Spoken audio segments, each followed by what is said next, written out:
جماعة تخيلوا مين باعت يعيد عليا في الإمارات. الشيخ محمد بن زايد الله يحفظه بعت لي مسج بيقول لي كل سنة وانت طيب. فأنا حبيت ان انا اعمل الفيديو دوت وارد عليك واقول لك وانت طيب، ربنا يا رب يحفظك ويخليك لينا يا أطيب قلب، واحنا عيالك المقيمين زي ما معاليك بتقول دايما عيالك المقيمين. فاحنا عيالك المقيمين بنقول لك ان احنا بنحبك وفدا للإمارات وفدا ليك، وربنا يا رب يحفظ الإمارات. وانا العيدية بتاعتي وصلت. انا كده العيدية بتاعتي وصلت، وفي كمية الفرح لما انا كده اطلع من الصلاة الاقيك باعت لي مسج. يعني بصراحة يا جماعة الامارات بلد الانسانية وبلد الجمال. هو مش باعت لي المسج انا بس ليا، ده باعتها لكل المقيمين على ارض الامارات من مواطنين ومقيمين. باعت مسج بيقول لك كل سنة وانت طيب بمناسبة العيد.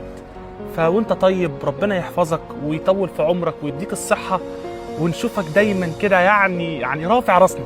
والله العظيم يا جماعة ان الشيخ محمد بن زايد اقسم بالله بحبه حب، ولا مستني اي حاجة بقى من الكلام اللي هيطلع بقى للزبون الالكتروني يقول لك الاقامة والبيت والسيارة. كل ده الحمد لله رب العالمين موجود، وانا بحبك جدا.